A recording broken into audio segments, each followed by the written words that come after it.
dan jangan bisa jadi terus yang saya permasalahkan di sini adalah pemotongan rambut siswa tersebut secara paksa. Jika hal itu terjadi karena kan itu dipaksa oleh gurunya kan, bukan dari kemauan siswanya sendiri merelakan hal tersebut. Jadi jika rambutnya dipotong secara paksa di depan teman-temannya, mungkin siswanya akan merasa tertekan dan merasa malu dengan hal itu. Jadi seharusnya hal itu tidak perlu dilakukan. Oke, lanjut untuk pertanyaan yang kedua, cara menciptakan positive learning environment ketika kelas online, karena biasanya siswa sering malas dan mengantuk ketika kelas online. Menurut saya kita bisa menciptakan kelas yang lebih interaktif seperti tanya jawab singkat, terus tiba-tiba kasih kuis seperti itu, karena kan baru terkadang ketika di tengah-tengah kelas terus ternyata ada polling gitu kan. Nah terus kalau misalkan kita ketiduran dan tidak polling, baru biasanya tanya ini kemana kok belum polling kan. Terus kita juga bisa menggunakan ice breaking seperti tebak gambar, terus ada game edukatif yang bisa kita mainkan di web, kita bisa kirimkan linknya, terus ini ajaran di sini sudah ada. Terus gamenya berisi materi yang kita jelaskan pada hari itu juga bisa. Terus kita bisa memvariasikan media pembelajaran, tidak hanya kita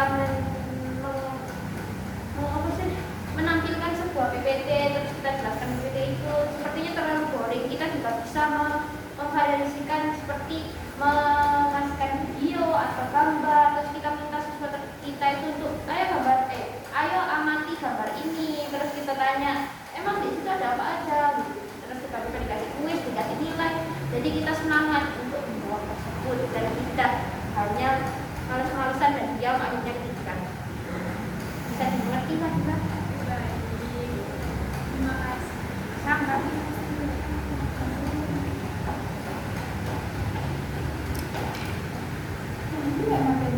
Oke, saya akan menjawab pertanyaan dari Ari. Kan biasanya ada siswa yang tidak suka bahasa Inggris. Kalau ditanya itu alasannya ngantuk atau tidak mendengarkan penjelasan yang kepada guru itu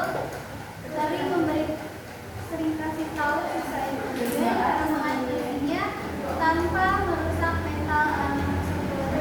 Pertama itu kita harus mendekati anak tersebut ketika selesai pembelajaran, kita mendekatinya dengan cara bertanya, kenapa nih di kelas, kenapa kok tidur, apa alasannya.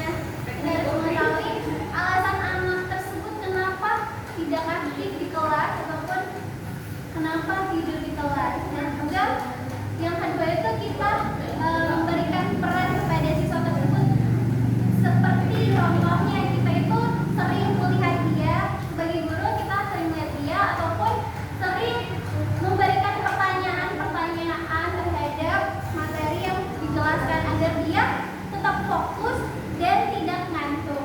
Dan juga mungkin kita bisa kita itu menghindari kata-kata negatif seperti malas, nakal, bodoh dan lain-lain. Nah itu juga kita dan ini buat target kecil yang realitas, dan jangan langsung menuntut siswa tersebut untuk berubah secara total. Misalnya minggu ini kita memberikan dia tugas untuk fokus kita kasih tahu ke anak itu untuk minggu ini tuh dengerin guru tersebut selama 10 menit ketika menjelaskan. Dan juga kita harus memberikan target ke dia, itu harus berani menjawab ataupun memberikan pertanyaan kepada guru. Dan juga kita mengasihkan dia tugas-tugas yang tidak terlalu berat agar dia tidak merasa tertekan, malas, dan pun tidak merasa malas. Apakah sudah cukup menjawab?